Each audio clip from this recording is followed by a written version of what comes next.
So yeah, so who? Yeah, we can start. I can kind of start it off a little bit. So yeah, obviously, Luka. I think this is his third game, right, against against the Denver Nuggets, and I think the first two game he was on a minute restriction, playing 23 minutes a game, and he played more minutes against the Denver Nuggets. And I also heard that he was also practicing during the All-Star break, so he was putting in extra work in or whatever. So yeah, I think like it was only a matter of time before Luka went back to his old regular ways, and I think he did that against the Denver Nuggets, and I think it was expected. It was only a matter of time. And yeah, and I think he's gonna continue doing that with the Los Angeles Lakers and moving forward. And they look great. They look great. I'm not gonna lie. So you didn't have any concerns when people were talking about Luka was a spot-up shooter? Nah. Well, people that said they are idiots. People that said are idiots, bro. Luka was not. Yeah, every now and then he would defer, but he's not a spot-up shooter. But yeah, good, Mo. Yeah, I was saying for me, right? Because his first game, like I'm looking at it, his first game, the first two games he played against the Jazz twice.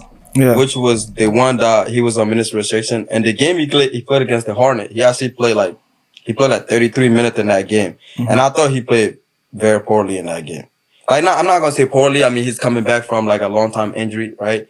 So, but we talked about this off air. We did have some concern within that game about his defense and stuff.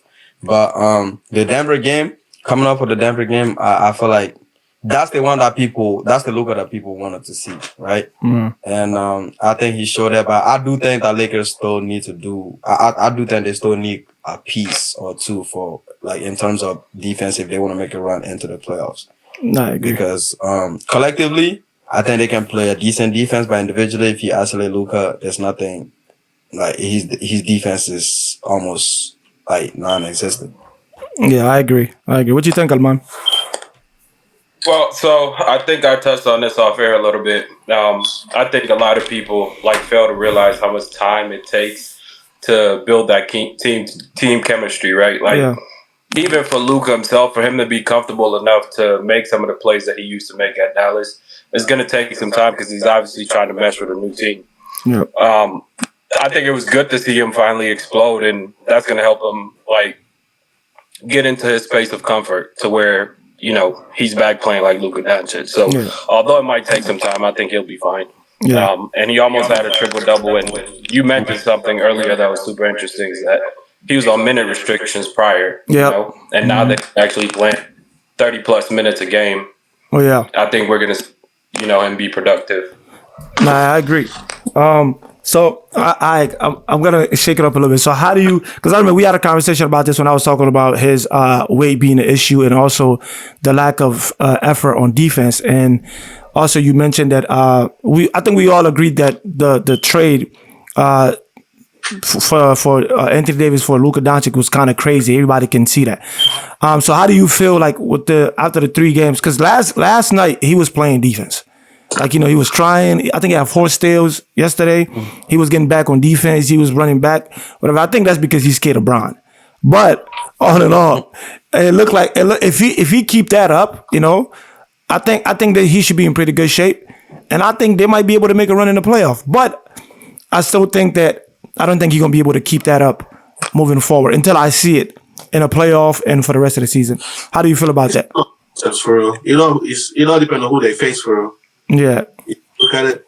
If they faces them young teams like, let's say, the Rockets or OKC, they're more experienced. I feel like they can take them out. It's just Denver that's going to be the problem. But I feel like with Denver, they got somebody that can match out with Joker. Yeah. Like, especially when it comes to, like, with AD and Joker, it used to be like, all right, the points and rebound, even. But Joker always beat him out on the assists. Yeah. Now, Luka bring that side. Rebounds, Luka might get 10 to 15 rebounds any given night. Oh, yeah. He can get you 10 to 15 assists any given night. That's true. That match, the Joker shit, he cancels out. And Bron and Jamal Murray. Yeah. Numbers will even out, I feel like. And then the way they play small defense on him, they were swarming him like yesterday, bro. Yeah, they were. They figured, I'm not saying they're going to figure out how to, because he's a great player. Yeah. But if they can play him like they did yesterday, they got a good shot to make it to the Western Conference Final. I'm not gonna say they're gonna make it to the final this year because they don't have a true big man. Yeah. But I feel like they still in this year like probably the Western Conference Final, and then next year when they get a true center that can do what Luka like a Gafford type, and they go lively, that can catch lobs, spread the floor. Yeah. Next year they have a better shot of winning a chip. Yeah, I agree. I still think they have a better shot this time. Mom, you was trying to say something? No, I was gonna say I think that's one of like the area. I thought that was one of the areas that they were gonna focus on, right? Like just getting a big man scene that you traded Anthony Davis away. Because my true concern was never LeBron and Luka fitting together. But those two are super unselfish, right? Like they want to share the ball, get everybody involved. But the rebounding aspect that you mentioned, although they can both rebound, like you need a big man for that purpose because Luka defensively is a little short-handed, and then also like with blocking shots and just being a defensive presence. But it was dope or kind of relieving to see that like they could overcome that hill and beat Denver because over the last 4 seasons, when you look at the stats, bro, it's almost embarrassing. Diabolical. There's one thing also that like we not like actually focus on. I think JJ Redick is a really a good factor because if you watch the game yesterday, I'm not gonna lie, over the past season that they've lost to Denver, it's been because of the coach, right? Right. And if you watch the game yesterday, the way they nullify him, like me honestly, if they come against the Denver Nuggets, I'll take the way they played yesterday. I'll take the Lakers winning because how they will, like defend it against Jokic as a collective. And I think that has a lot to do with JJ Redick versus, the coach they had prior. No, definitely. Can Luka average like that? That's considered Luka can average, almost a 30-point triple-double, though. Because that performance last night is not something that you can replicate every night. You don't think... I feel like Luka's the type of guy that can do that. He can every night. Yeah. Like, Luka is... I get what you're saying. That is crazy, but Luka is the guy that actually does it, and he can. No, fast. Last year, his career stats... 33-9-9. Yeah. His career stats tell us that, but this was not the first time he had played 32 minutes. If you look at like the stat sheet, this was the second time he had played like closer to 30 minutes. And the first time he played, he only had 14. Now, granted, I was the one saying that obviously team chemistry and all that shit matters, but it's hard to have a 30-point triple-double, even if you're Luka Doncic, right? Like, yep, I agree.